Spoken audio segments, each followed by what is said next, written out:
Good afternoon. Sorry, a little joke on the side. We will be starting shortly for those logging in through Zoom or on the webcast. We're just going to give a few more moments for additional people to join in before we get going.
Good afternoon, and welcome everyone who's joining either by Zoom or on the webcast.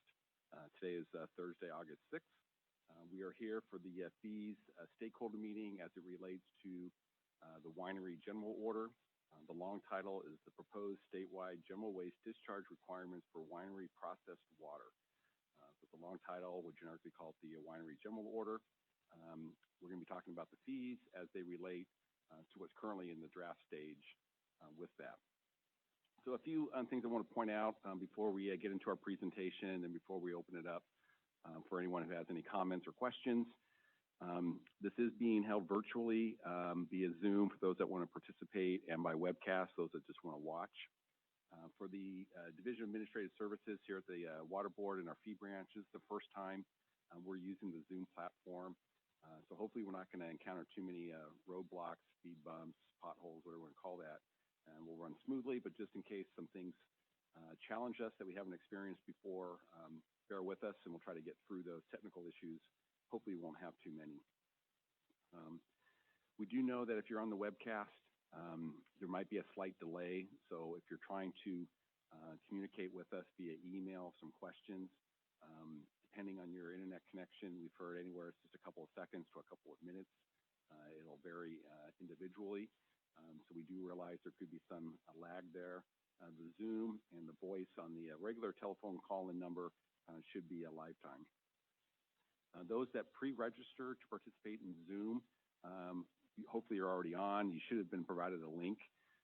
If you're not pre-registered and you would like to participate via the Zoom, please send us an email to fee branch. That's going to be one word, FEE, and then the word branch, at waterboards.ca.gov. Let them know, I think in this title, put in the winery fees, your name, your email address, obviously it should come through, who you're representing if you're not as an individual. So if you're representing another group, another person, another organization, let us know who you're with. And you'll be provided a link in which to join the Zoom meeting. So when we get to what I call more of the open discussion, we could have a lot of different speakers. So again, as we kind of learn how to police or navigate or coordinate who's speaking at any given time, we'll work through those issues. If you do have any just general questions or if you're experiencing any type of technical difficulties, again, go ahead and email feebranch@waterboards.ca.gov. We do have one of my staff persons monitoring that program. So with that, we're going to go ahead and go to the agenda. We do have a few items we're going to talk about before we open it up for more of the interactive stage. So just quickly going through the agenda, we have program staff briefly just going to give an update of their timeline for the development of the general order. Most of you are probably on the workshop that was held 2 weeks ago. I do believe the comments for the general order were due yesterday, so I'm sure program staff's going to be going through all those, getting all those coordinated. So let's give a brief update of where they're at. We don't have a slide for item number 3, but we'll talk about our fee group, our timeline, how we tie into the general order process. Number 4 in the agenda, we understand we may have a lot of new people who haven't been involved in our fee setting process, so we're going to go over some of our high-level guiding principles for setting fees as they relate to the Waste Discharge Permit Fund, what we call the WDPF. The winery program is part of the waste discharge requirements and is one of the programs within the WDPF.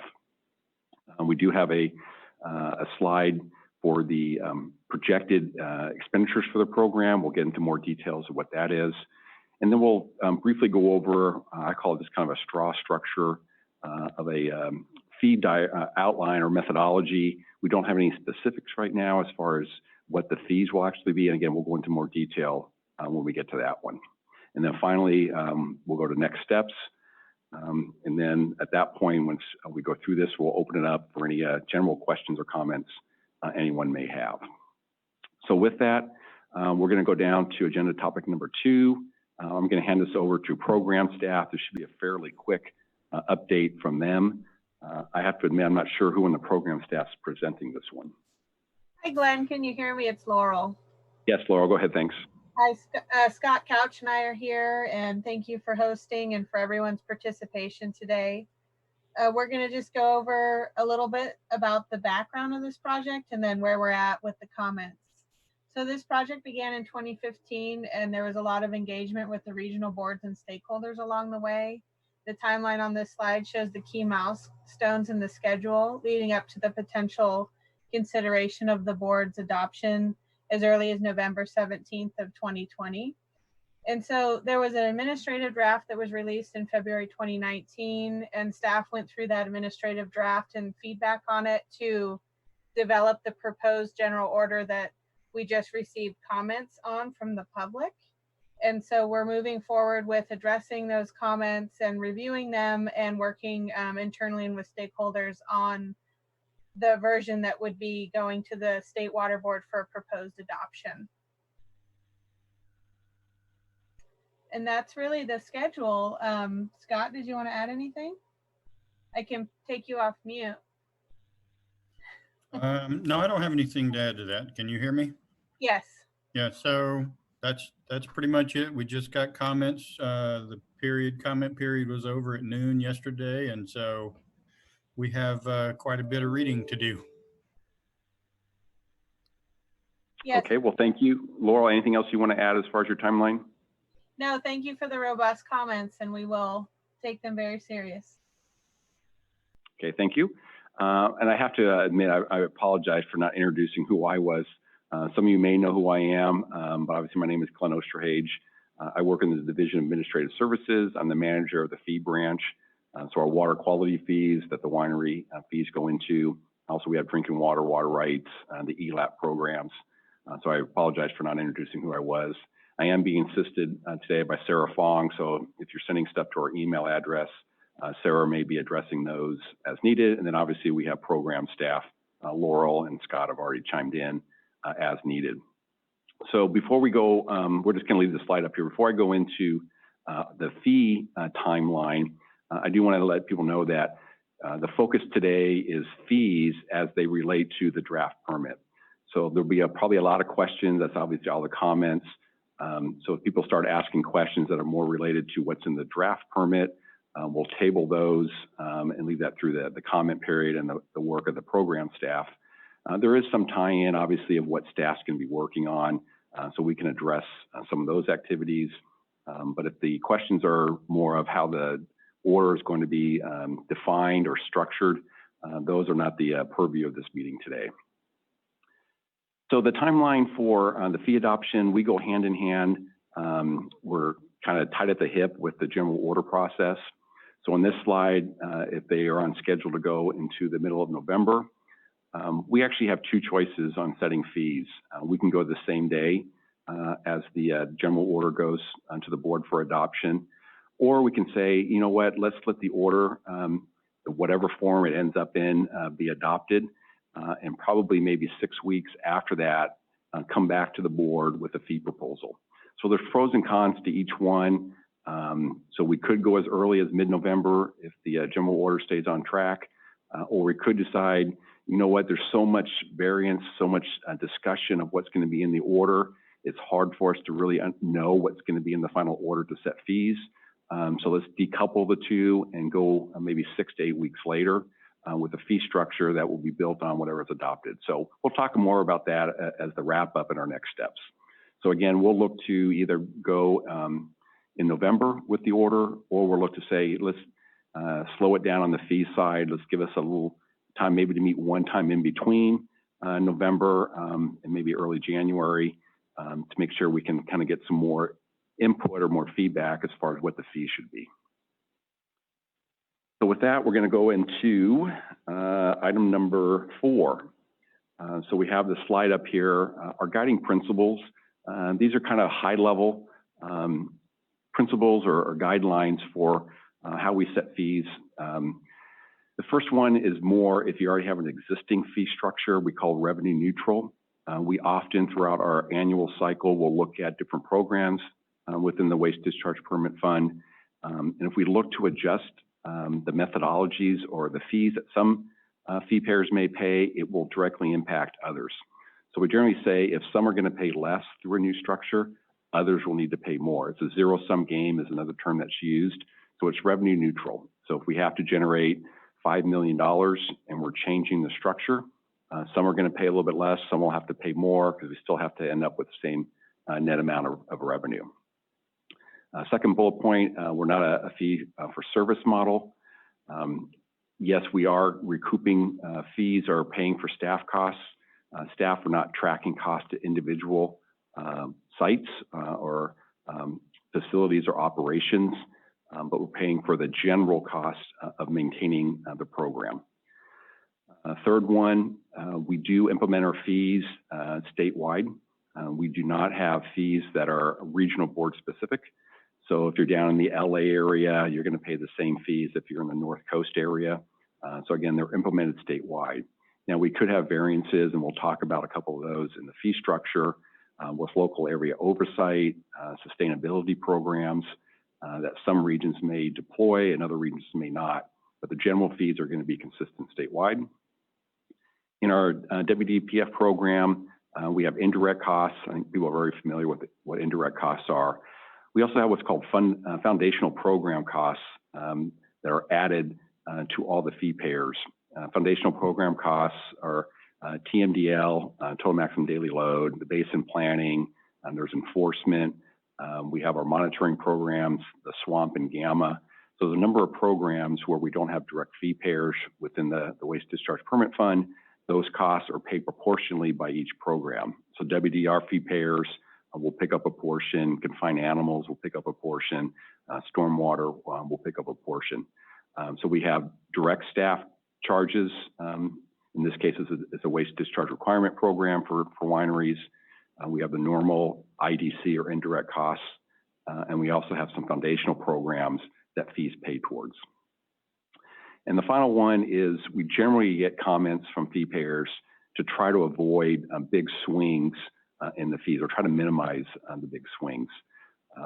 So if we're looking at saying we're not going to raise fees this year, it could mean 10% next year. Maybe we go back-to-back years of 5%. So if we can try to minimize swings, it also helps, especially for larger companies for their budget process. And it also helps for those that are on a different fiscal year cycle. The state water board is off of a July 1 through June 30th fiscal year. A lot of entities may be on a calendar year basis. So by minimizing swings, it'll help with some of the budgeting processes. So those are kind of the guiding principles as we look at fees. We generate revenue to cover expenditures for the program. Once we have a methodology in place, anytime we look to do changes, it's revenue neutral. We're not a fee for service. We don't track time to an individual project. We have staff costs that are working on projects, working on orders, doing reviews of reports. And again, we'll get into some more of the activities that staff are working on a little bit later. We implement fees statewide, so everyone across the state will pay equitably if they're enrolled the same. We do have some additional program costs that are added on to the fees. And we do our best to try to at least project out a couple of years and get feedback to try to allow fee payers to understand what we think fees may be, knowing that we have to go by what's in the adopted budget. So that covers that item. one before we move on. I just want to let people on Zoom know that if you would like to comment, please use the raise your hand feature and we'll take the comments in order, or you can send a message through chat and Laurel will queue you up and we'll call you by name. Thanks. Yeah, I forgot that since we're using Zoom for the first time to learn how to use these new tools for us. So moving on to the next agenda item, item number 5. This is just a quick look at the projected expenditures for the program. Here's where I mentioned staff workload. What will staff be working on? And this is ongoing workload. So obviously the reviewing of the report of waste discharge. So the application side, you have monitoring, reporting, approvals, and NOA issuance. You have annual reviews, different types of inspections, pre-permit, get them enrolled. Then you got compliance. You got report development, database input, database maintenance, and you have compliance issues. So generically, all this type of workload specific to the winery operations is what we're going to be looking to as far as covering the fees to cover staff costs. Right now it's projected statewide that 17 staff, PYs is personnel years, so 17 staff will be devoted to this workload. 2 will be targeted here at the state board, and 15 will be spread out to the different regional boards depending on the number of enrollments in their regions. Right now we're using an average cost of a PY is $200,000. That's a little low. We kind of have 2 different numbers we use at the water boards right now. One is a budget change proposal. So if we're looking to augment, generally they are written at about $200,000 per PY. Actual costs, when you're looking at the indirect IDC, some of the foundational costs, we're actually more in the $232,000 range. But right now for this analysis, we're using $200,000 per PY. We do the math of 17 staff at $200,000. It's roughly about a $3.4 million program that we're going to look to set fees for to pay for that staff workload. So with that, we're going to move into the last attachment before we open it up for comments and questions. Before I go into this, so we know that through the general order process, it's in draft, things can change. What's defined as de minimis here, which is under 10,000 gallons per year, and each of the tiers that they're in the levels, that could change. So we don't know exactly what the end result's going to be. But right now, I believe this is what's in the draft that's subject to change. What we don't have in here, and we'll work on this over the next couple of months, is determining through program staff effort and with the regulated community, how many facilities are going to be eventually enrolled into each one of these. So if this structure gets adopted, how many are going to end up being de minimis? How many are going to be in the very big tier 4? And then obviously, once we know, estimate who's in each tier, we can start working on a fee structure for all of those. So it could vary. Example for de minimis, and this is just throwing out examples, it's not saying what's going to happen. Does de minimis even pay an annual fee? Do they just get a waiver of the fee because they're so small? Do they pay every 5 years based off their general order cycle? Do they pay a very minimal amount on a yearly basis? So again, just throwing out numbers here. If you say, I'm going to pay $1,000 every 5 years, or we could say that's $200 on an annual basis just to spread out that payment. Or does the fee start with tier 1? Is our minimum going to be, say, $500? Is our minimum fee going to be, $1,500? And then obviously, what's the max amount for this? What's not shown here is what current enrollees under individual orders are paying. The general amount now, I'm going to round these numbers off, is about $2,800 is the minimum fee under individual order that's currently enrolled, and about $135,000 per year for those with a high threat and complexity rating. So we have a very wide range based off the threat and complexity of WDRs. There's 9 tiers in there, so that's why there's the big range. Here we have 4 or 5 if you have de minimis. So we'll talk more when we open it up. I didn't want to put a proposed fee, that's why I have TBD in here, until we start getting a better idea of if we have some type of agreement, maybe not consensus, on the number of enrollees into each one of these tiers. In addition to that, at the very bottom of this slide, there are a couple items under discussion that we would say that could be available for fee reductions. The first one would be if you're enrolled in a local agency oversight program. So the meaning of that is basically some other agency is doing work on behalf of the water board. So they're picking up a large portion of the work effort and the costs. So the fee would be less coming to the water board. We do have something comparable to that in our aggregated lands program, agricultural lands, excuse me, where they do have coalitions or groups. If you're enrolled in that group or coalition, you do pay a lower fee than if you're individually enrolled in the ag land program. And the second one down here is if there's some type of sustainability program that's accepted either by the state water board or the regional water boards, that for whatever is within that program, it could vary, so I can't give you specifics, but you might get a fee reduction. So that would be comparable to those who are familiar with our confined animal dairy program. There's a CDQAP, California Dairy Quality Assurance Program, where if they go through that enrollment process, go through, I think there's some training, there's some classes, they do get a reduction on their fees. So the bottom two are kind of variables. Again, we're still targeting $3.4 million worth of revenue. So if we start throwing in reductions for either local agency oversight or sustainability programs, those reduction in costs really get spread across all fee payers because we still have to generate 3.4. So as we move forward, going to September, maybe October, once we get a better idea of the structure of the general order that might go to the board, once we have a better idea of the number of potential enrollees for each one, then we can start looking at, okay, what does the fee mean? You know, if we have a 500, again, these are just sample suggestions. If we have a $500 minimum fee or we have a $1,000 minimum fee, how does that impact everyone else? If we have a maximum fee of $50,000 or we have a maximum fee of $140,000, again, that can change the dynamics of how we slot each one of these. Do we put the tiers fairly close together so there's not a whole lot of fee difference between the tiers? Or like we do with our threat and complexity, we have very large changes as you change between the tiers. So those are the questions we can kind of flesh out in the next couple of months that best fits what we can do to pay for the program. So with that, I finished my presentation. You know, very high level stuff right now. Obviously, Sarah, if you go back one more slide. So we have this slide, we're targeting $3.4 million.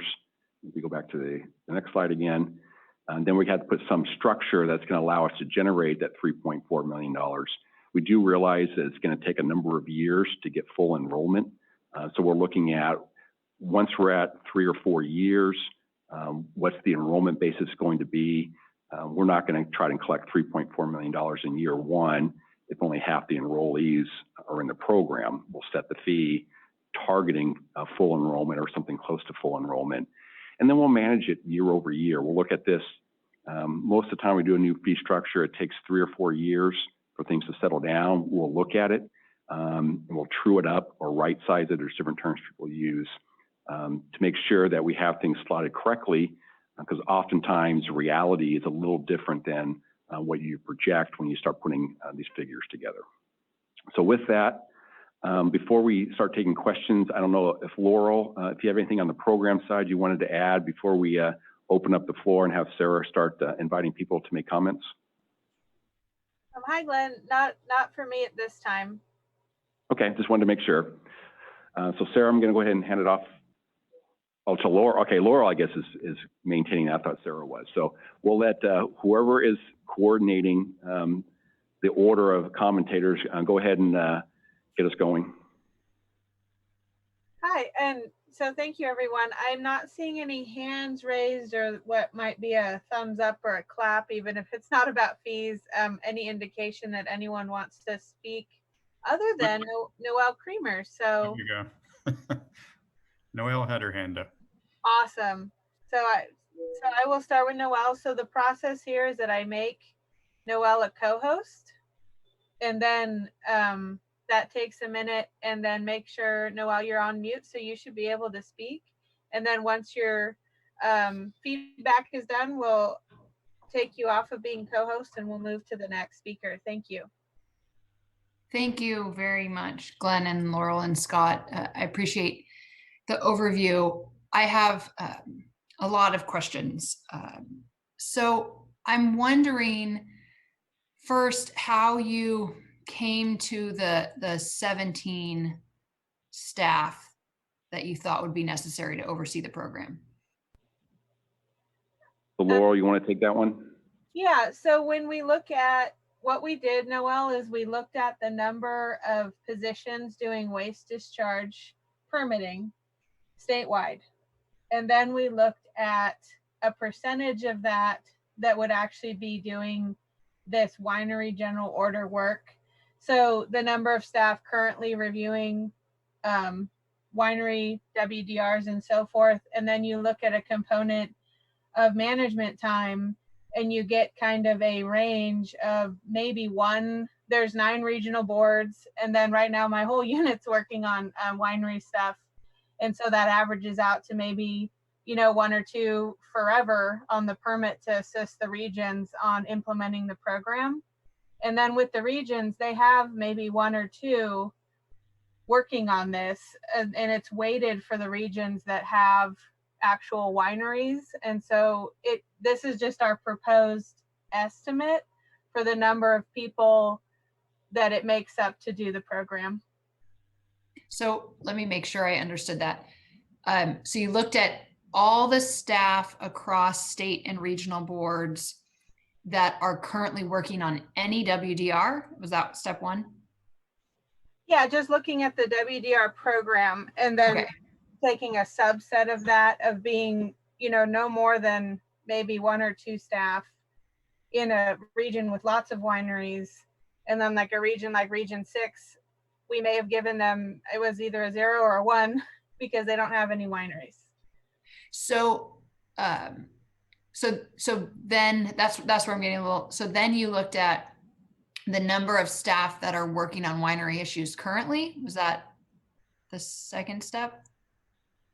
So you look at the ones that would be in this program that have currently been working on winery waste discharge requirements, but then you extrapolate that to the workload that it takes to do the enrollment for these, as well as the ongoing annual reporting. And this is the number of staff and management time positions that it'll take to do this work. We're not asking for new positions, but this is what it's going to take with the number of enrollees we're expecting. Okay. So we have 17 staff basically that will be doing all the work on this program. Okay. Yeah, and it's now, I just want to jump in quick, Noel. Again, these are just estimates. So in the process of a couple of years, it'll be reviewed. Obviously, we're hoping it's not going to be higher for you guys, but if it's lower, yeah, we can adjust accordingly. So I guess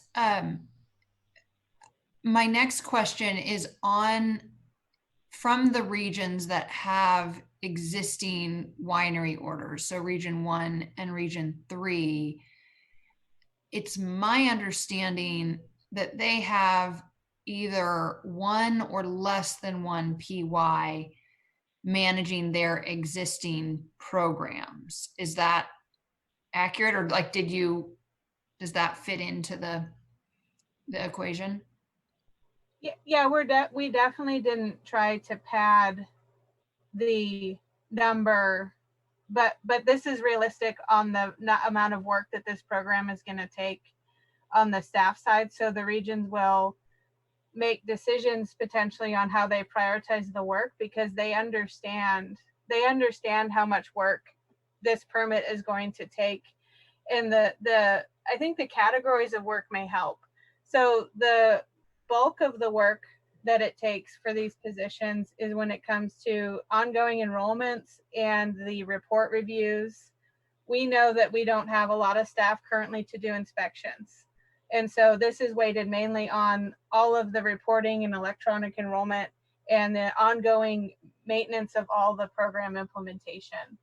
And this is the number that it would take. We'll have to, the thing that can change a little bit, Noel, is if we say the region has 1 staff and that's all they can do, it takes longer. but it still costs the same. Okay, so actually that leads into the next question that I was going to ask, is if you've done an analysis of the different portions of the permit and which kind of sections are driving most of the need for PYs, and it sounds like you have, and it's the monitoring and reporting piece. Is that? A lot of it is the report of waste discharge, and then the ongoing report reviews, and then any changes to the tier. You know, if something happens that changes at a winery, there's a lot of that with the annual report, the potential quarterly monitoring report reviews, and as you know, there's lots of monitoring that could be reviewed by the region, and then the ongoing enrollment maintenance. Okay. Well, I'll just a couple of editorial comments, which are kind of repeating what I submitted yesterday. Is we think that there could be changes to the monitoring and reporting sections to make sure that we're still providing the necessary information, but at a different time schedule, which we think would then also reduce costs to the state and regional boards because they won't have as much to review. That's one piece. Another piece, and we've brought this up in the past, is just the importance of looking at the existing fees that are being paid so that we don't have wineries that are having really significant increases in their fees. So Glenn, I appreciate you going over current fees so that there's that recognition there. And then for the de minimis wineries, they're not subject to any part of the permit. So it doesn't seem appropriate to be having a fee for those wineries who aren't subject to the permit. So we would just put that out there. But I appreciate you sharing this information with us today, and I look forward to continuing the conversation moving forward on this. And I'll just chime in with one other category, is the customer service on general orders. Because of the kind of group implementation over time, we expect that we will still have ongoing customer service, which is another category of work. Sorry, Glenn. Okay. Oh, and actually, go ahead, Noelle. Well, on that point, on the customer service piece, the permit requires the wineries to submit documentation with in 180 days, or I mean, it depends on what the rule is, how much time they have, or what portion of the permit for how much time they have to respond. But there isn't then a matching requirement for the regional board to respond. And I'm wondering if you expect, based on this, I know you said it's not a fee for service, but I'm wondering what the expectation is from the regional boards on some of the responses to what has to be submitted by the wineries. It's a little out of scope on the fees, but in general, the permits do consider regional board workload. But the permit in and of itself doesn't always have timelines on the region. So we could maybe talk about that separately, Noelle. Okay. Well, thank you very much. Yeah, Noelle, I'm just going to jump in. So we put this slide back up. So yeah, if de minimis, obviously, if you don't have to enroll at all, if de minimis doesn't have to enroll, there is no fee. This is just a structure that if for whatever reason is determined later on that a certain limit does have to enroll, we can choose not to have a fee because it's too small because they're enrolled, or they just do a one-time every time they do a report of waste discharge, usually every 5 years. So again, this is just a structure. It wasn't meant to say de minimis will pay a fee. It's just listed here because of the volume numbers. Yeah, no, I just wanted to put that out there, so I appreciate it. Yeah, I just wanted to clarify, Glenn, that we're talking about whether or not to register the de minimis facilities. So there's a potential there could be a small minimal fee for that. So I'm not saying that's going to happen, but it's under consideration. Okay. I hear the comment from Noelle that they shouldn't be paying any fee. Okay. So again, that's as we learn what's actually going to be in the draft order, and once we start putting metrics into this table as far as enrollees under each tier, you know, then we can start playing around with costs. Again, a one-time enrollment just to get you enrolled as de minimis, you could pay $200 and you're done. I'm just throwing numbers out there, so don't hold me to any of these suggestions. So again, it's open for discussion. If it's proper that they don't pay, and then we'll make it a 0 tier. There's an email question. We have an email question we'll go to next. Okay, so Adam Craig from Vinecliff Winery. This is part fees, part program. The new discharge fees and permitting processes, are they applicable to wineries who discharge waste solely into on-site septic systems? And will they also apply to, and will they also apply at all to normal stormwater discharges that do not go to the pre-existing septic systems? I don't know if Scott or Laurel, since this is more of a programmatic question as to who has to enroll in this and who doesn't. On a fee side, if you have to enroll under this general order and you're in a fee tier, so let's just say it's tier 1 through 4, you're subject to the annual fee. I'm going to leave it to the program staff to address the question as to whether or not someone has to enroll under certain operational situations. Yeah, this general order applies to winery process water and the systems that goes into. It doesn't authorize a potential discharge to a surface water discharge. It's all discharge to land. If your stormwater is commingled with waste or processed water, it's considered waste or processed water. So that could be, depending on how the site's designed, included in this general order if it's treated with your wastewater. Now, if you have surface water discharges of solely industrial stormwater, that could need a different permit. It's a NPDES, pollutant discharge elimination system, stormwater permit. I hope that helps answer the question. If not, we can chime back in on email and respond to the commenter. Thank you. So, Laura, if you want to queue up the next speaker. Oh, there's another email question. Yeah, we don't have any hands, and I don't know how you raise your hand, but we don't have any hands, so we'll do the next email. Okay, next email then. Okay, so it's a 3-part question from Maureen Daggett at ECM Services. The first question is, are the proposed 17 PYs new positions to be filled with new employees? No, there is no augmentation for this program. It's existing staff. Laurel or Scott, if you want to jump in, but it's existing staff that'll be working specifically on the winery operations. That's correct, and it does. We envision these fees do pay part of like a senior staff time, so it's staff and seniors that already are doing WDR work, but they would be doing more winery work because of the number of discharges we're potentially expecting to be permitted. Okay, second question. Earlier at today's WDPF fee workshop, it was stated that 7 of the 9 regional boards have irrigated lands programs. Most wineries that have wastewater ponds, the recycled processed wastewaters are used to augment irrigation water supplies. The irrigated lands programs address groundwater impacts already. How will the winery general order fee structure be adjusted to ensure that there is not duplication in fees under the winery general order? So before I hand it off to Laurel to maybe jump in on more specifics, if you're enrolled under the winery general orders, it's the operational side, and you have some type of discharge, you're subject to the fee that would be applicable to the winery general order fee.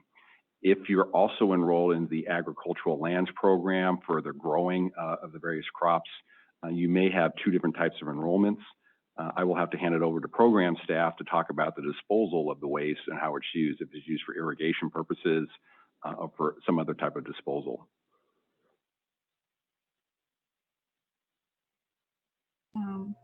Sorry, I was having trouble coming off mute. And Scott, please chime in. But we'll use what tools we have to address multiple fees. We understand this is a concern. We don't, we're looking to see what we can do, but they are separate programs and the fees are calculated a little separately. Yeah, this is Scott. I would add that the irrigated lands program is looking at sediment, typically sediment and nitrogen potential impacts to groundwater, but it is addressing irrigation for the purposes of growing the crop. And this is looking at the waste discharge for the processed wastewater coming from the winery. So if your land application area happens to overlap some area, your vineyard that is hopefully already regulated by the Irrigated Lands program, then yes, there is a potential that you would have fees for both of those activities. But the Irrigated Lands program is looking at different constituents than we are for this industrial wastewater. Okay, and the third question is, WDR fees are based in part on threat to impacts to the receiving water, in this case, groundwater, but that threat is very site specific. How will fees be adjusted for this variation in threat? So currently we're looking at a fee structure based off the volume of the processed water. Generally, the higher the amount of water, the higher threat. So there isn't going to be the normal, I call WDR, threat and complexity rating. It's 1, 2, 3, A, B, C. So there's 9 different categories. That's a different structure for those enrolled for I call general or individual orders. But for this general winery order, again, we're looking at the structure here of setting fee based off the amount of water or the volume of water. So the larger the volume of water, the higher the threat, the higher the fee is going to be. So it is a threat base, but it's off of the volume, not necessarily some specifics within the sites. I don't know, Scott or Laurel, if you want to add anything on that, please go ahead. I think that's a good characterization. And when you look at some of the current wineries with fees and their threat and complexity, there is, we're trying to address that the fees, we're doing what we can to make it track maybe what facilities are used to seeing with fees and kind of analyzing that and seeing how we can work on that in this new fee policy. And this is just the fee structure that's proposed right now. I mean, if you want it to be based on threat and complexity, we could take a look at that. Yeah. I'm gonna look for raised hands. Any other email questions, Sarah?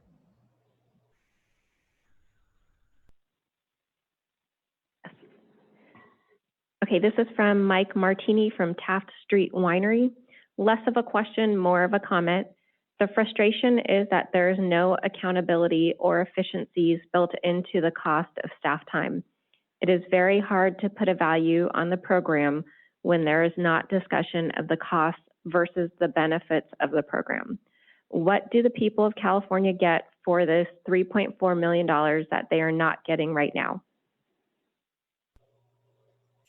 Well, I can speak to this in general. Is this the people of California? There's about 500, maybe 570 wineries currently complying with or regulated by a report of waste discharge or waste discharge requirement. And this general permit seeks to expand the number of enrollees in a statewide permit to protect water quality. And so you'll see there's 570 or so enrolled, and not all of them are paying a fee. So there's even a benefit to the current fee payers on, the more engagement in a permitting process, the more efficient it gets. But I would say that this permit is intended to protect water quality from a lot of wineries with potential impacts in California. And that's not to say that wineries don't have environmental stewardship programs and so forth, but our goal is to regulate the discharge to land of the wastewater that's not currently being regulated statewide. Okay, next question from Greg Pennyroyal at Wilson Creek Winery. For wineries who discharge into a municipal sewage system, we are already paying a per gallon fee. Are we exempt from fees and regulatory requirements? Could you repeat that, Sarah? Yep. For wineries who discharge into a municipal sewage system, we are already paying a fee, a per gallon fee. Are we exempt from fees and regulatory requirements? If it's a good question. I don't think this permit intends to regulate wineries without discharges to land. So if you have all of your winery process water going to a municipal, that's a surface water, system, that should be regulated under a different process because this only regulates discharges to land. But it could be a site specific question, but that's my understanding in general, unless someone else wants to chime in. Well, I would say in general, yes, you wouldn't have to pay if your discharge is only to the POTW. But I hesitate to, I can't say with certainty because I don't know the whole picture of what your operation looks like. So with a grain of salt.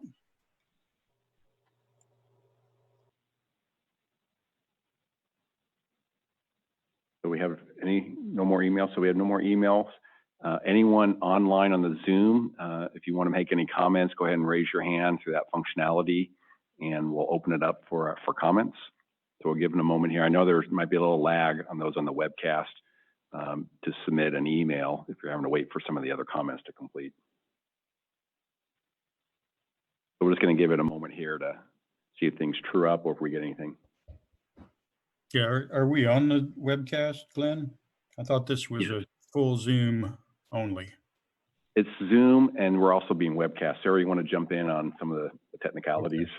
So the webcast is showing the screen that you're seeing on Zoom and the audio. Okay. And yeah. So we're giving key individuals two different methodologies of communicating with us. Zoom is the more interactive live time, but they can also watch on the webcast, and if needed, they can submit an email question to us.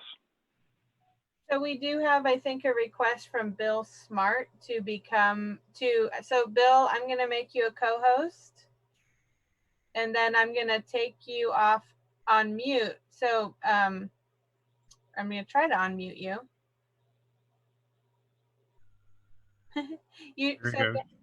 Bill Smart, can you test your mic?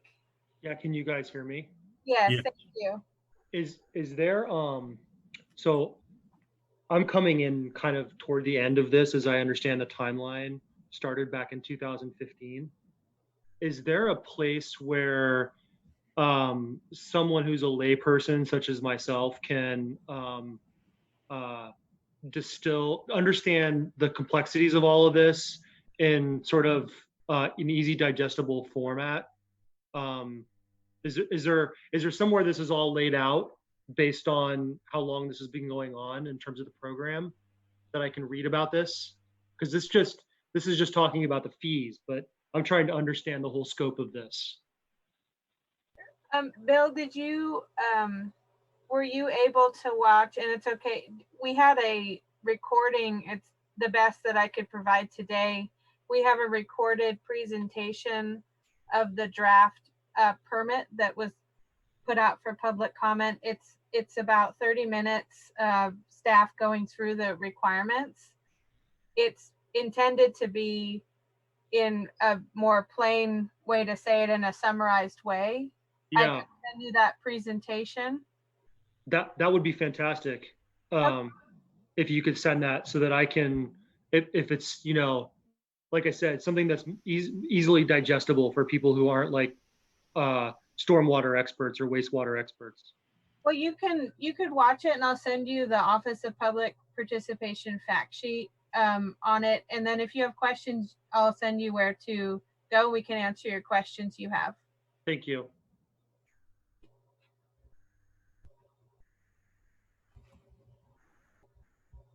Okay, so as we wait to see if other people want to join on the Zoom or if they have email questions, again, the fee timing, we want to try and get options, proposals, alternatives out as quickly as possible, but we're also don't want to get too far out in front of the draft order just in case things change. Last thing we want to do is spend hours trying to get proposals together, and then what's in the actual draft gets changed enough that we have to redo the work. So it's a catch-22, right hand, left hand, 6 of one, half dozen another, whatever term you want to use, to try to time the discussion on fees that's applicable to what's going to be in the draft order. So we're kind of doing it at a high level now as far as setting up a structure, which is the next slide. So everyone scroll down again to the next slide. But at the same time, we have to drill down to more details as to how many facilities are going to enroll in each one of these, which facilities have to potentially enroll in the general order, which facilities will choose to stay as an individual enrollee with the Regional Water Board. So as all those different factors come into play, that's why we say it takes 2 or 3, 4 years for a new structure to really flesh itself out. And we'll monitor it, review it, come back either in this environment with a workshop with the fee payers or stakeholders. If needed, we can do a workshop with the board as far as fees to say, you know what, we need to true things up. Some of the assumptions that we had initially either didn't pan out or things changed in the following years. So we'll look to make sure we true it up. How many staff ultimately work on this in the state board or regional water boards? How many sites ultimately enroll in each of the tiers? All of those we're just estimating or guesstimating at this point in time. And we do expect, hopefully we'll be somewhat accurate, but we'll want to make sure that if things aren't near what we had assumed, that we do commit to come back and review these. It may not be in a year, but maybe 2 or 3 years as things start to settle down a little bit. Thanks, Glenn. And whenever we're ready, John Nagel has his hand up. Go for it. Okay, can you hear me now? Yes. Excellent. Hey, I would, since there are some problems with the stated perceived risk in the WDR, which is the basis for all the monitoring, reporting, and site actions for sites enrolled under the WDR, I suggest decoupling the fees and the WDR approval is probably a good idea at this time. You're talking about structure and how things set up and how things going forward. I'd suggest a decoupling of these two issues. Yeah, thanks for the input. That's definitely one. And the recent term, we actually did that with our environmental laboratory accreditation program. They adopted their regulations in May. We actually went to the board in July, took about 2 months. So we had time for the paying community to decipher what was in those regulations. It was a major change for that program. So yes, it can make sense for us to say, let's wait until the general order is adopted, have some conversations in between, and then come back to the board with either a proposed fee structure or give them options on different types of structures for them to make a decision on. You bring up a good point about deciphering the documents. It's been an interesting read the last few weeks. So, and I'm sure any changes are going to require the same type of analysis. Thank you. Yeah, thanks for your comments. And as Scott mentioned earlier, they've got a lot of reading to do with all their comments. So as we start getting that fleshed out and they start drafting up any changes, we'll start to have a better idea of whether or not we want to come together, say in September or October, to talk about how the fee structure can lay out in more detail. Don't know, Laurel, or go ahead if you had another comment. I see you got. Okay, so we have another email question. Maureen Daggett from ECM Services. If discharge meets drinking water standards at the point of discharge, what is the threat to groundwater? IGP TMDL options allow industrial stormwater to be discharged to ponds for recharge if it meets MDLs. What consideration is given to winery general order fees if threat is minimal?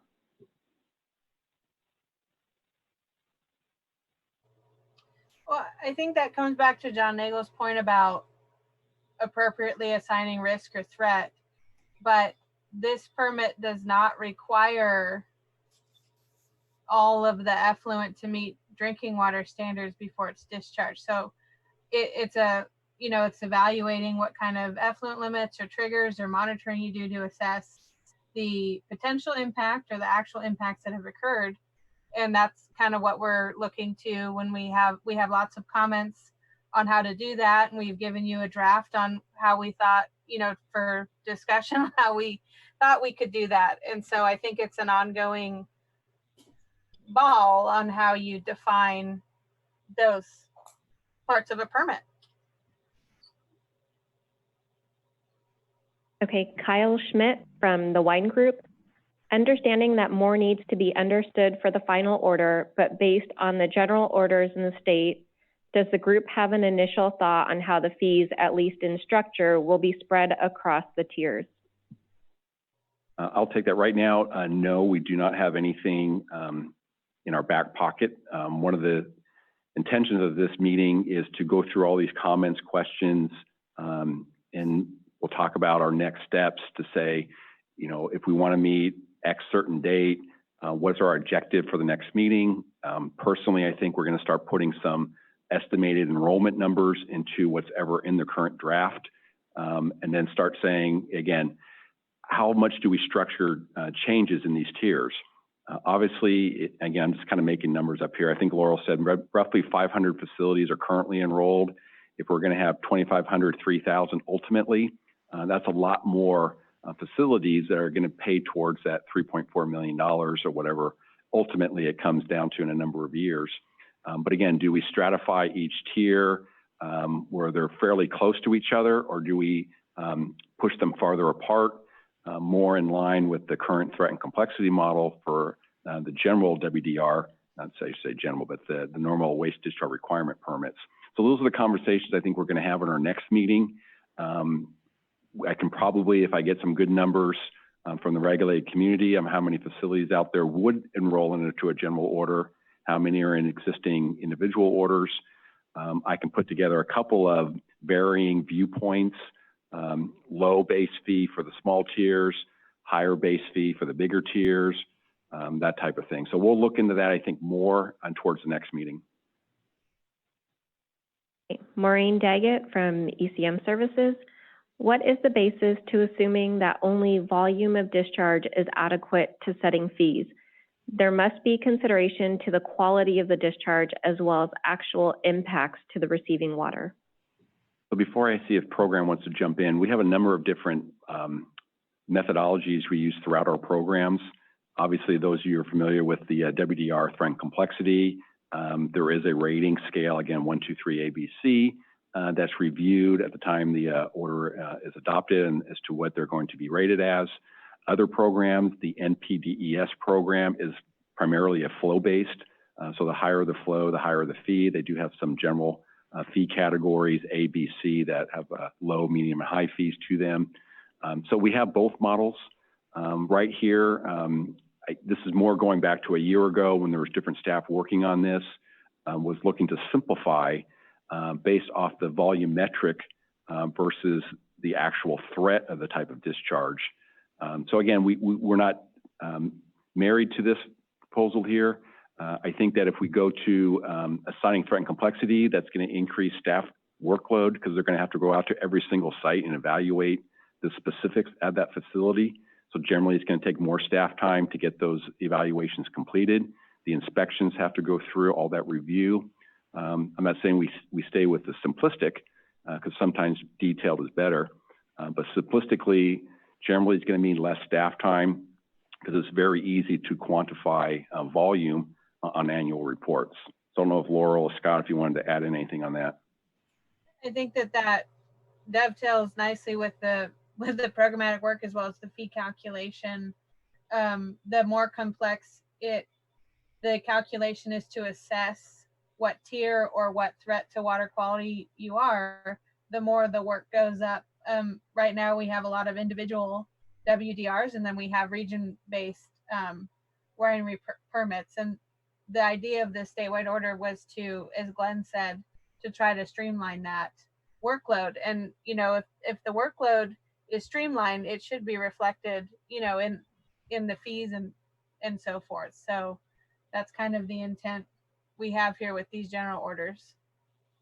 And I would also add that, you know, this general order is not intended to cover every single winery. We talked about the ones on the low end that may fall into the de minimis side, but there are also likely wineries on the high end that would probably keep their individual WDRs or revise their individual WDRs, and so they might fall under a different fee structure.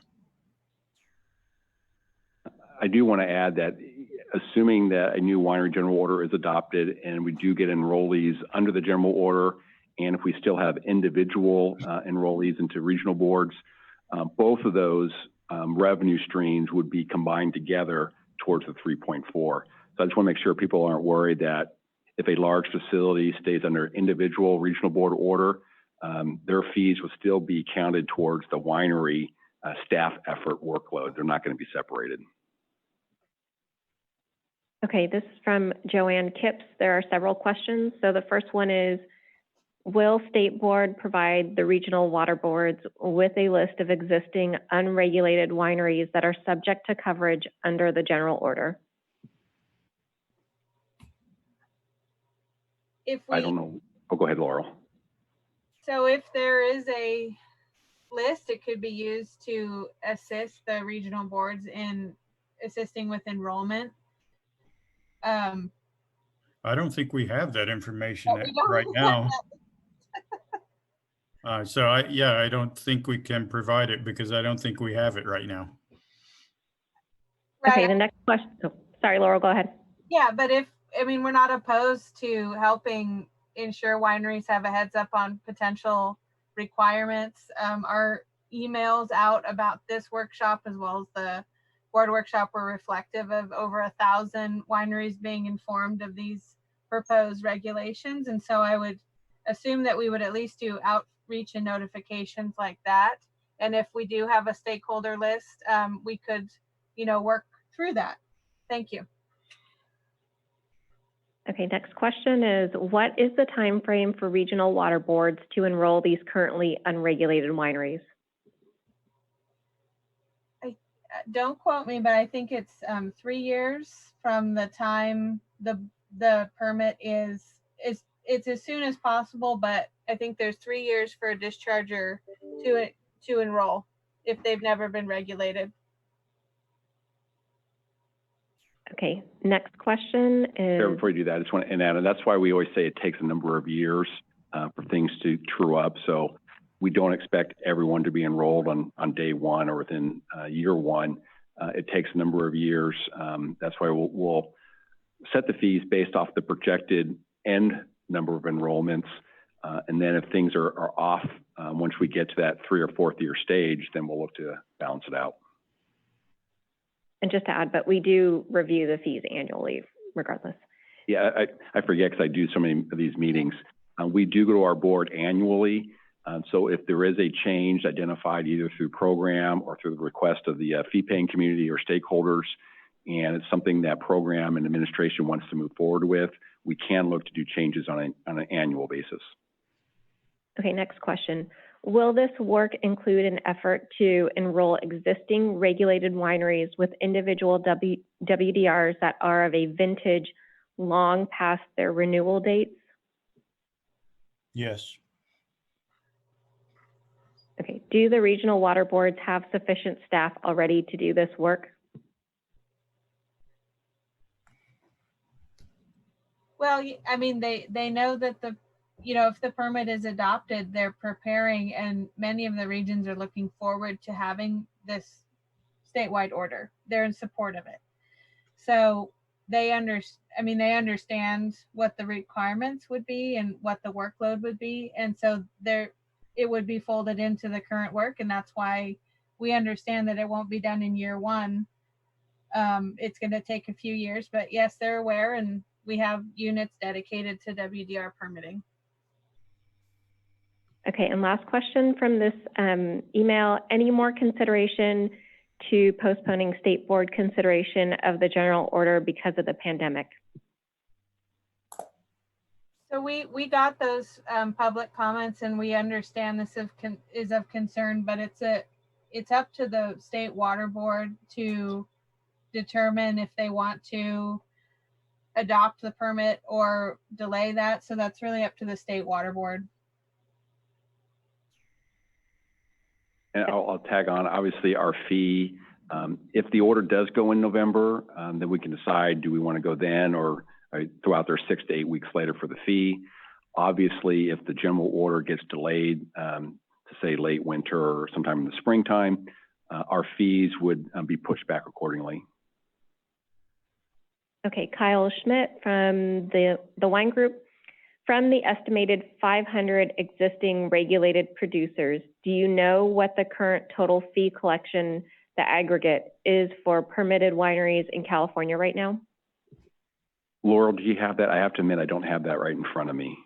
Yeah, I don't have it memorized, but it's over a couple million. So we're not trying to collect more than what this is going to cost. And so it's right now, that's what's being dedicated to it. We know that this is going to increase work over a period of time. And so we believe that it's going to be about 3.4 million to do this because of there's another 1,500 potentially coming into the program. So that's the expectation there. Yeah, so when we do decide to meet next and talking about the fees, we can provide the data. This is the X revenue we have currently coming in. Depending on the fee structure, those facilities may pay something comparable, they may pay less. Obviously, if you go from 500 to say 2,500 enrollees, you would think the fees could go down a little bit for those currently paying fees, but that's what the discussion is generally, this is a general statement, current enrollees are very large facilities in some of the regions. I do believe some of the regions, I want to say San Francisco goes through the Napa area for the oversight, and then Region 3 has a different type of structure. But again, we'll have more specifics of saying, yeah, we have X number of revenue today. We're going to project X number of facilities enrolling. We're going to project X number of facilities in each of these tiers. And then here are some different ways of looking at fee structures that we'll look for more input on. Okay, and this comment is from Joanne Kipps, and I think it's in response to Program's response to her question on a previous email. The general order finding describes information from the Wine Institute. Surely it knows about these wineries. Just ask them for the list. Thank you, Joanne. Comment noted.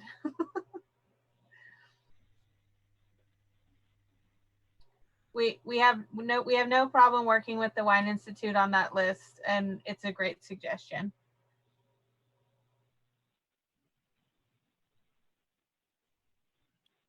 I don't see any more raised hands. So no raised hands, and right now we don't have any email comments. So again, we'll give it a moment here just to see if someone is on the webcast who may be a little bit delayed before submitting a question. We'll start keying up. Time-wise, we're fine. We have this meeting until 3:30. If we end early, great. If we extend it, we can. As we start looking to next steps, I'm still waiting. Any other emails yet, Sarah? Okay. So we'll kind of move into next steps. So we talked about the winery general order timeline. Sarah, if you can go ahead and put the agenda back up. Okay. So we talked about the timeline right now. Based off the feedback from the board, they're looking at a November to get their general order to the board for adoption. Question has come up, can that be delayed? That will be a decision for the board as to when they want to hear that. Fee-wise, we're at lockstep in with the general order. My personal preferences will probably decouple it and go 6 weeks to 8 weeks after the general order goes for adoption, just to give us some extra time to kind of see what's actually fleshed out through that new general order. We talked about some of the guiding principles. The expenditures we talked about, again, we're projecting 17 staff, roughly $3.4 million. And then ultimately our next steps is, when do we want to meet again to start putting some numbers to these? Yes, we may have some uncertainty that's in the draft general order, but at least start talking about some more tangible numbers. Again, we can work with the different institutes or key stakeholders out there on helping us estimate the number of facilities that would enroll under the existing draft tiered structure if we stay with the volumetric. If we go to a threat-based one, it's going to take a little more effort to identify of these, again, just throw out 2,500 facilities, how many are going to be in each of the threat components. What does it mean if you're a very small facility with a high threat, or you're a big facility with a small threat? It gets a little more complicated. So my question will be generically, do we want to look to meet sometime in September? Do we want to wait till October to give program a chance to get through all the comments, get an idea of where they think some changes may be? But either way, we'll have some more metrics. We can present more. I guess my video should be on. I'm sorry. I keep forgetting to turn the video on. So we can have some more visuals as far as tangible implications of different fee structures, assuming we have some very realistic targeted enrollments. Again, we're looking at the future full enrollment, not what's going to be enrolled after year one, but start looking at more of that so people can understand what does it really mean of, again, mythically 2,500 facilities are enrolled. What does that mean for fees? What does it mean for existing fee payers, and how would it translate to a new fee type structure? So that's why I want to open up the floor to see if anyone has any preferences.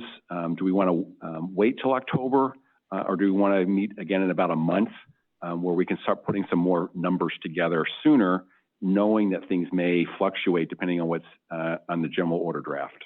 There's a question. Okay, we got a question. Okay, Michael Schultz, I'm going to mess up this, but St. Superi Estate Vineyards and Winery. It has been mentioned today that the tiers have not been finalized. However, it does seem that the tier 4 captures a dramatic variation in winery sizes, from small, medium to the very largest. Dramatic variation, and therefore could be dramatically expensive to those on the smaller end. I assume that this is still under review and consideration. Yes, and Glenn, do you want to kick it off for fees consideration? Yes. So yeah, the whole structure, we're still trying to get our hands around the structure we want to do. The intent is smaller facilities, again, if it's de minimis and it's determined that either they don't have to enroll or it's just a check in a box, maybe have some type of small fee, but then what are in each of the tiers? I think we'll be able to talk more about that as we come into the next meeting. I know there was a comment I want to throw out there. We do realize that crush season is coming up, but the timing is, if the general order for a program does go to the board in November, we have to have some type of fee structure, either, again, in November or probably in early January if we decouple them. So we don't have a lot of time to kind of go back and forth on options. We can kind of preset some initial numbers, maneuver them around, play with the numbers. What if we do this? What if we do that? And then hopefully I would prefer hopefully to come to a consensus of what the regulated community wants to go to the board with. Hopefully that's in lockstep with the staff proposal. We go unified to the board members. It's very easy for the board to adopt. If, however, the regulated community and program here at the Water Board have two different viewpoints on fees, we can take both to the board and open it up for comments for the board to determine what's the best structure to set the fees for. Yeah, and I'll just weigh in on the tiers that you've seen today. Those are the proposed tiers that were released to the public on July 3rd for comment. Those are not the final tiers where, we got a lot of comments in what this should look like. So we're hoping that we can come to something that more aligns with what would work for industry, and that's also protective of water quality. So this is a big topic for the permit. So it's not final. So with that comment from Laurel, I'm thinking two different things right now. I'm not saying I have a preference for either one. One is, again, I realized just during crush season, we go ahead and commit to meet probably sometime in October to at least talk about an initial fee structure, understanding that the volumetric numbers may change, number of tiers may change. The other option is just to table the fee conversation until after it's adopted, but then we have less time to talk about the fee structure, trying to get input. So if we go in October, it gives us probably one more meeting between November and January to come back and say, you know what, here's the structure or structures we talked about in October. Here's the impact of the changes on what was adopted. This, again, assuming it goes to adoption in November. Or we just say, let's just wait until after it's adopted, but we'll probably only have one meeting in which to go over some numbers or some options. So that's what I'm kind of looking at now is maybe just do a quick get together in October, present a couple of options, close down the meeting fairly quickly, let people decipher that, and then come back together in November. Or we just say, you know what, let's just wait until the order's done. We'll get together real quick, have the discussion, get the comments, and then we'll put either a single unified proposal together or we'll put a couple of different fee alternatives together to present. So I don't know if Scott or Laurel on the program side, if you have any comments before we turn it over to anyone out there listening in who may have a preference on when we get together next. Wait, I have a comment before Laurel or Scott goes. I think they're coming out, program is going to come out with a response to comments and any changes to the draft order prior to the November meeting. So the option for the October meeting that Glenn proposed would be to meet as close to when that draft, those changes or response to comments come out. So we could potentially have one meeting that kind of ties into what changes have been made to the order or response to comments prior to the November adoption meeting. So we could tie that together for that October meeting. But Laurel or Scott, do you have a comment? I do not, Scott. I would just second what you said earlier, Glenn, and what John brought up, that it probably makes sense to decouple this from the adoption meeting of the general order, but that's not my decision to make. There's one comment about the timeline. Maureen from ECM Services says, do not try to meet with the wineries during harvest or crush. The smaller wineries do not want to do both. Until the draft permit is closer to its final version, there's little point to continue to talk about fees. Recommend that once the final permit is issued for public review, then set up the next fee meeting. Okay, thanks for those comments. We'll wait to see if anyone else wants to jump in either on Zoom or on an email. You can always reach out to us separately, either to myself. You can send any type of email to the fee branch email address. Those can get forwarded to me by my staff. Or if you go through program staff, obviously Laurel or Scott gets some type of comment. I don't know, I'm kind of vacillating back and forth here as to, do we set a date now? Or do I kind of wait for a week to kind of things settle down? I know that program staff has told me that we're in crush season coming up here. Not being in the winery business, I don't know when crush season ends. So maybe if someone can jump in real quickly and let me know kind of when that ends, to know when there may be some more availability on the fee paying community to participate more. There's another comment. Oh, Laurel, go ahead. Thank you. So there's a couple chat in, and thank you for your patience, Noelle. Noelle said it would be best to wait until harvest and crush is finished, and then Bill Smart said the end of crush is about November 30th. That's it. Okay, and then along the same lines, Kyle Schmidt from the wine group, that relating to the concern over this possibly going to the board during crush, based on some of the applicability questions made today, there is concern over a large portion of the industry in the form of smaller producers still not being aware or well informed of this order, nor its potential influence on them. this is not very likely to change over the next 3 to 4 months, as many of those do not have staff to do anything other than focus on getting through the harvest season, recommending this be taken into consideration as the order moves forward. So before I have Scott probably jump in, obviously, I'm assuming, Scott, you're going to have a lot of comments related to the timing of this. I don't know if program has the ability, if executive or the board members are receptive to have it come in November. It'll be taken in November. Obviously, if the decision is to delay the general order, the fees get pushed out. So based off of comments, and I don't see all the chats on here, it sounds like at least the few that we have, we're better off to reconvene the fee discussion to take place after the general order. It's assuming the general order goes in November. If for some reason it gets delayed, then we can look to get together probably in early December to reconvene on some conversations on fees. And if we do take something to the board in late January or early February, again, assuming something goes in November for the order, it'll give us a chance to kind of talk more in numbers. So again, I don't want to push this into September or October if we're not going to get anything beneficial out of it. If the best result for fees is to wait until we have a general order in place so we know what the final draft is going to be, then take into consideration the end of crush season, maybe meet right after that. So it sounds like, again, early December, we can do that. So Scott, do you have anything you want to add in on that? Well, I don't think you necessarily need to set a date right now. We could think about that. As far as crush being taken into consideration, yes, it is being taken into consideration. But again, the board sets their priorities and the schedule for when they want to bring things. So right now it's set for November 17th, but I'm sure we have and we'll receive lots of comments on that.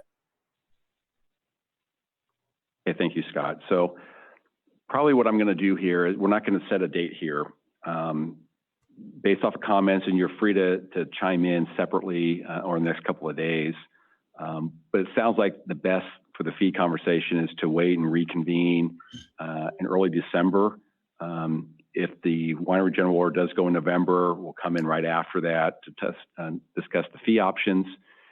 If the winery general order through the direction of the board does get delayed, obviously we reconvene that. So I'll look at staff to see if we can find some availability. Again, this is our first time using Zoom.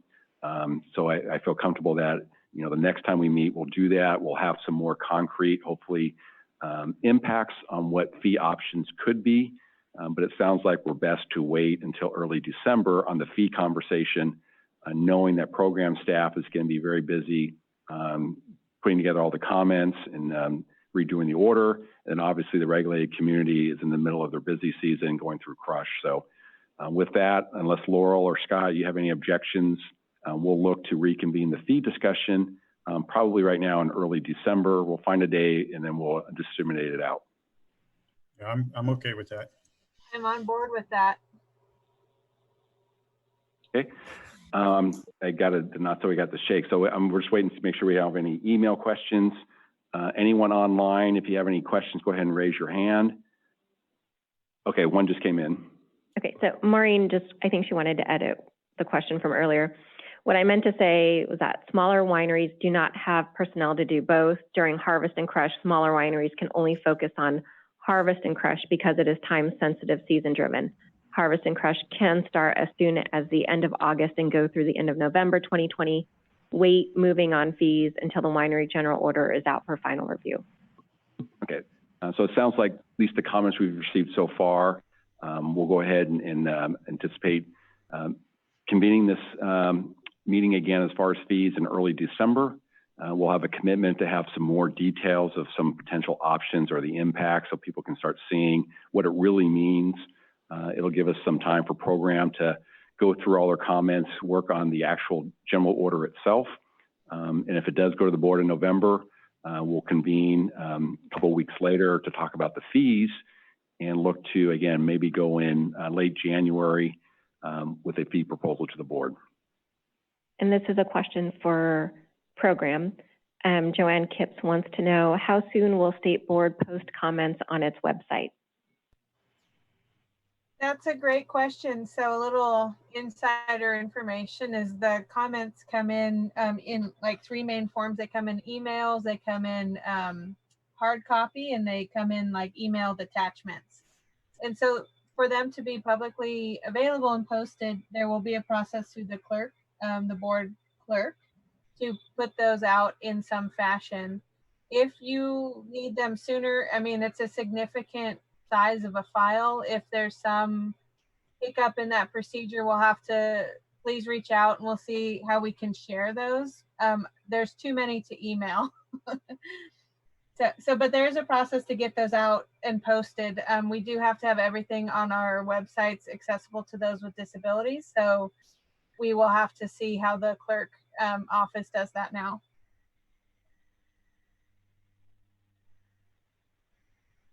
But yeah, they'll be available. I don't know how long it takes. It could take a couple weeks. All right, thank you, Laurel. So I'm waiting, no other email comments. Anyone who's monitoring the Zoom, if we don't have any hands raised, we'll look to go ahead and adjourn this meeting. Again, the commitment is we'll look to reconvene on the fee topic in early December. That's assuming the general order goes to the board in November. If for some reason the general order gets delayed, then we'll obviously delay the fee topic correspondingly. So with that, unless there's any other final comments, I appreciate everyone taking the time. Again, this is our first time using Zoom for my branch. So it's a learning experience. We do appreciate program staff joining us, actually running the Zoom in the background as well. And for everyone, all your comments as they relate to fees, we'll take those in consideration. Obviously, the biggest impact is going to be towards the general order. The other thing I didn't talk about, we do realize there's a large cost of compliance component. So there's costs to either come into compliance with an order, especially those that are not currently regulated. So we are aware of that. The fees are set to cover the identified staff that's going to be maintaining the program on a long-term basis. So with that, I appreciate everyone's participation, and we'll get more information out as soon as we have it. Thank you. All right, thank you, Glenn. Thank you, Glenn and Sarah. I'll leave the Zoom a little bit so you can jot down these emails here, and I'll put them in the chat, and then I will close it down. Thanks, Laurel. Thank you.